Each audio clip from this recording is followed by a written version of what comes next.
Sanger sequencing is a method based in forced termination of DNA replication.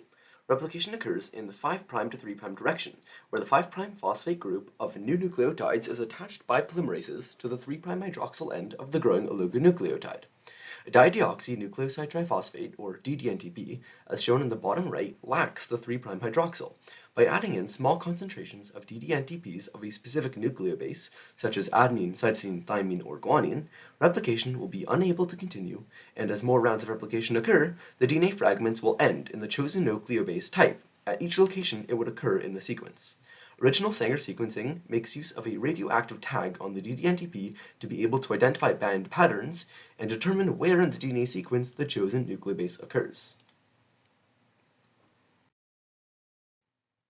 As shown on the left electrophoresis image, because each round of radioactive labeling can only occur on one type of nucleobase, one complete sequence requires at least 4 rounds of reaction to be run, each using a different nucleobase.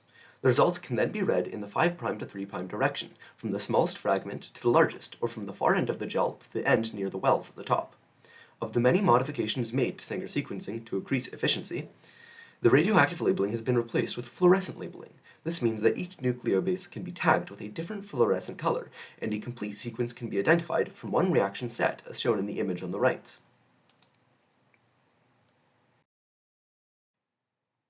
The graph shown here describes a modern Sanger sequencing output. As the DNA fragments reach the end of the electrophoresis and run through the capillary, a monitor will read the frequency that relates to the color of the fluorescent dye. As the sequencing process becomes more computerized and consequently more efficient, larger and more DNA sequences can be determined in less time.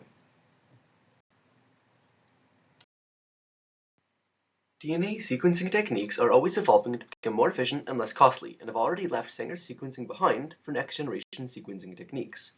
Even as Sanger sequencing has been surpassed, it remains relevant as the precursor to modern DNA sequencing techniques and to understand its history and evolution in context.